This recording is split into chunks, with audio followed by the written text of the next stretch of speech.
राधे राधे। जय श्री श्याम। बंधुओं, स्वागत है आपका हमारे साथ एक बहुत ही अच्छी और सच्ची कहानी के साथ। मित्रों, कहानी को बड़े ही ध्यान से सुनना, तभी आपकी समझ में आएगी और उससे आपको कुछ सीखने को भी मिलेगा कि क्या सच में ऐसा होता है या नहीं। मित्रों, आज की कहानी है पत्नी का भूत। मित्रों, एक आदमी की पत्नी अचानक से ही बहुत बीमार पड़ गई। मरने से पहले उसने अपने पति से कहा कि मैं तुम्हें बहुत प्यार करती हूँ, तुम्हें छोड़कर नहीं जाना चाहती। मैं नहीं चाहती कि मेरे जाने के बाद तुम मुझे भुला दो और किसी और दूसरी औरत से शादी करो।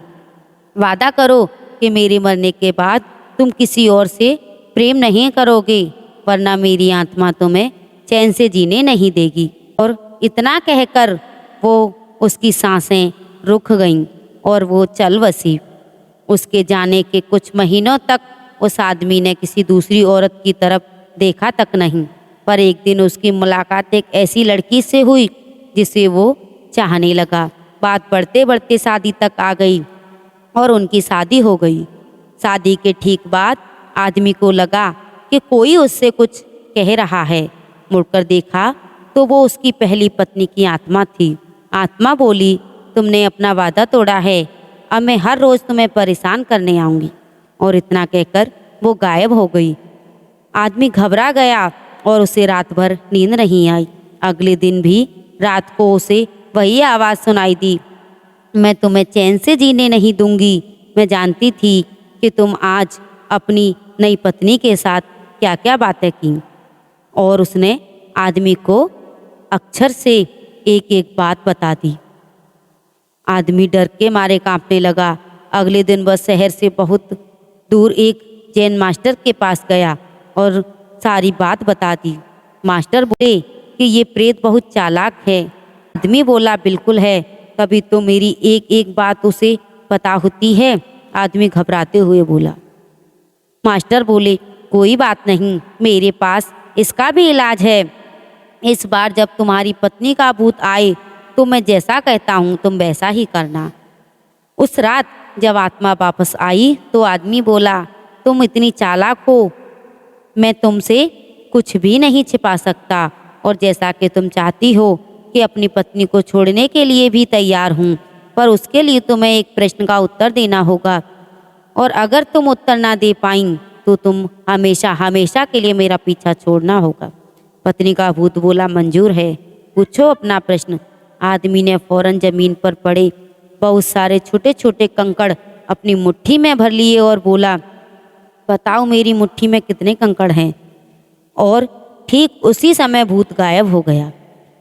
कुछ हफ्तों बाद वो एक बार फिर से जैन मास्टर के पास गया और उनका शुक्रिया अदा करने पहुंचा। मास्टर, उस भूत से मेरा पीछा छुड़ाने के लिए मैं आपका जीवन भर आभारी रहूंगा। आदमी बोला, पर मैं ये नहीं समझ पाया कि आखिर उस प्रश्न में ऐसा क्या था कि एक झटके में ही भूत गायब हो गया। तो मास्टर जी बोली, बेटा, दरअसल कोई भूत था ही नहीं, मतलब आदमी अदृश्य हुआ। हाँ, कोई भूत था ही नहीं, दरअसल दूसरी शादी करने की वजह से तुम्हें एक अपराध बोध महसूस हो रहा था और उसी वजह से तुम्हारा दिमाग एक भ्रम की स्थिति पैदा कर रहा था, भूत का अनुभव करा रहा था। मास्टर जी ने समझाया। पर ऐसा था तो वह मेरी हर बात को कैसे जान जाता था? आदमी ने पूछा। मास्टर मुस्कुराए, क्योंकि वो तुम्हारा बनाया हुआ ही भूत था, इसलिए जो कुछ तुम जानते थे वही वह भी जानता था। और यही कारण था कि मैंने तुम्हें वह कंकड़ वाला प्रश्न पूछने को कहा, क्योंकि मैं जानता था कि इसका उत्तर तुम्हें भी नहीं पता होगा और इसलिए भूत भी इसका उत्तर नहीं दे पाएगा और तुम्हें तुम्हारे दिमाग का ही उपज से छुटकारा मिल जाएगा। आदमी अब पूरी तरह समझ चुका था। उसने एक बार फिर मास्टर को धन्यवाद किया और अपने घर लौट गया। कई बार हमारे मन में भी किसी पुरानी बात को लेकर एक गलत फहमी हो रह जाती है। कहानी में भूत का आना उसी तरह की ही एक फीलिंग था, और पर अधिकतर मामलों में हम किसी पुरानी घटना को याद करके अफसोस करते हैं कभी कभार खुद को क्रोधित भी करते हैं। ऐसा बार बार करना गलत है। अपने भूत की वजह से अपने भविष्य और वर्तमान को बिगाड़ने में कोई समझदारी नहीं। इसलिए अगर आप किसी पुरानी दुर्घटना की वजह से अपराध बोध महसूस करते हैं तो ऐसा ना करें।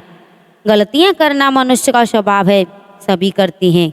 आपसे भी हुई तो कोई बात नहीं, उस घटना को पीछे छोड़ें और अपने जीवन को सार्थक बनाने की दिशा में काम करें। पर क्या सच में भूत होते हैं?